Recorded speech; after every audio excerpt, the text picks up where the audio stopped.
ధన్యవాదాలు.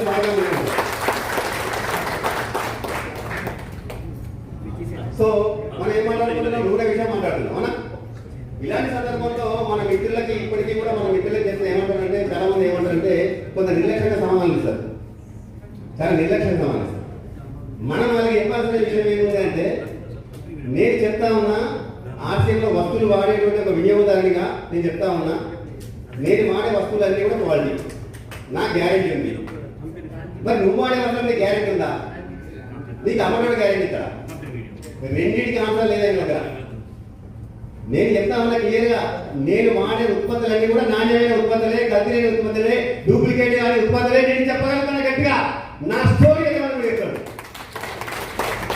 మరి మీకు ఆ యొక్క భద్రత ఉంటే అక్కడ కొనుక్కోండి. కానీ అనుమానం పడితే అనుమానంతో మీ కుటుంబ సభ్యుల యొక్క ఆరోగ్యం మీద ఛాలెంజ్ తీసుకోకండి, సవాల్ తీసుకోగలండి. చక్కగా రండి, ఆర్సీఎం స్టోర్లో కొనుక్కోండి.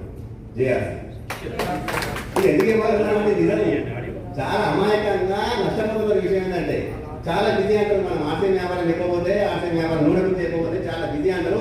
రకరకాల కారణాల దాటా వేశారు. అలాంటి దాటా వేసే వాళ్ళకి ఏంటంటే కొంత శని ప్రభావం ఉంటుంది. అయినప్పుడు కూడా వాళ్ళ వెంటబడి వాళ్ళందరూ కూడా ఆర్సీఎం వ్యాపారం తీసుకురావాల్సిన బాధ్యత మనందరి మీద ఉంది. తిరస్కారాలకు ఎవరు కూడా భయపడాల్సిన అవసరం లేదు. ఇలా 100% డైరెక్ట్ సెల్ ఇండస్ట్రీ అనేది దేశవ్యాప్తంగా విజృంభిస్తున్న సమయంలో కూడా అన్ని రకాల అనుకూలంగా ఉన్నటువంటి కంపెనీ ఏదైనా ఉంది అంటే మనకి ఆర్సీఎం సంస్థ